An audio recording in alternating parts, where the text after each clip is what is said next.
ఎప్పుడు కూడా ఇంత దారుణం జరగలేదు. నా చిన్న అమ్మాయి 2వ తరగతి సెకండ్ క్లాస్ చదువుతూ ఉంది. ఇంటి ముందర ఆడుకుంటా ఉంటే ఆమెను ఎత్తుకెళ్ళిపోయి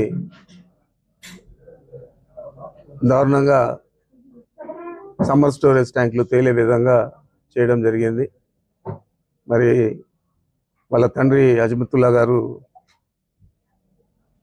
దీని మీద చాలా బాధపడుతూ ఉన్నారు. వైఎస్ఆర్ కాంగ్రెస్ పార్టీ ఖచ్చితంగా ఇలాంటి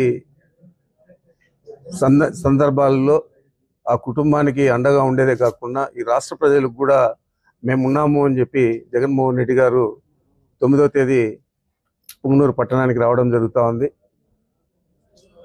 మరి పోలీసులు ఎప్పుడు లేని విధంగా జరిగిన ఇంత అన్యాయం జరిగితే వాళ్ళ కుటుంబానికి దాని మీద చర్యలు తీసుకోకుండా కాలయాపన చేస్తూ ఉన్నారు. సీసీ ఫుటేజీలు కూడా లేవంటూ ఉన్నారు వాళ్ళ తండ్రి గారు. అదేవిధంగా పోస్ట్ మార్టం రిపోర్ట్లో కూడా ఏమి వచ్చిందో ఇంకా మాకు తెలియదంటూ ఉన్నాడు. మరి ఇంత దారుణం జరిగిన తర్వాత పోలీసులు నిస్సహాయంగా ఎందుకు ఉండారనేది ప్రశ్నార్థకం. మరి ఏమి జరగకపోయినా కానీ మదనపల్లిలో స్వయాన డీజీపీ గారిని, ఇంకొక అడిషనల్ డీజీ గారిని, సిఐడి అడిషనల్ డీజీ గారిని ఇద్దరిని కూడా చంద్రబాబు నాయుడు హెలికాప్టర్ ఇచ్చి పంపించాడు. మరి ఇట్లాంటి విషయాలకు చొరవ తీసుకొని ప్రభుత్వంలో ఉన్న మంత్రులు కానీ ముఖ్యమంత్రి కానీ పనిచేయాలా లేదా అని నేను ప్రశ్నిస్తూ ఉన్నాను.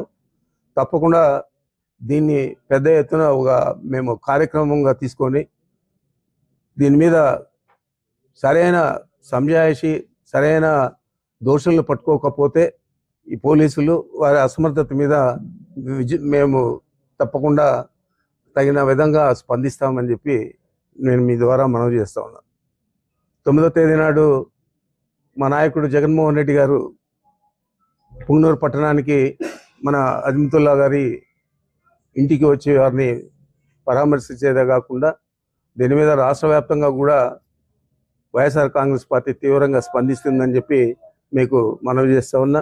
వారు దాదాపు 10 గంటల సమయంలో మన పుంగనూరు పట్టణానికి బెంగళూరు నుంచి హెలికాప్టర్ ద్వారా రావడం జరుగుతుంది. వీళ్ళ ఇల్లు సందర్శించిన తర్వాత వీళ్ళతో కొంతసేపు మాట్లాడి మంచి చెడ్డలన్నీ కూడా కనుక్కొని ఆ తర్వాత తిరుపతి బయలుదేరి వెళ్ళి విజయవాడకి వెళ్తారు. మరి ఆయన కార్యక్రమం ఇది. అందరూ కూడా మన పార్టీ శ్రేణులందరూ కూడా దీన్ని పెద్ద ఎత్తున తీసుకొని మన నాయకుడిని మనం అందరూ కూడా ఆహ్వానించే విధంగా వీరి గృహానికి మనం చేరుకోవాలా. మనం ఎవరు కూడా లోపల వాళ్ళకు వీళ్ళ భార్య పిల్లలు ఉన్నారు, వాళ్ళందరూ కూడా ఫ్రీగా జగన్మోహన్ రెడ్డి గారితో మాట్లాడే విధంగా మనం అవకాశం కూడా కల్పించాలా. ఈ విధంగా మనం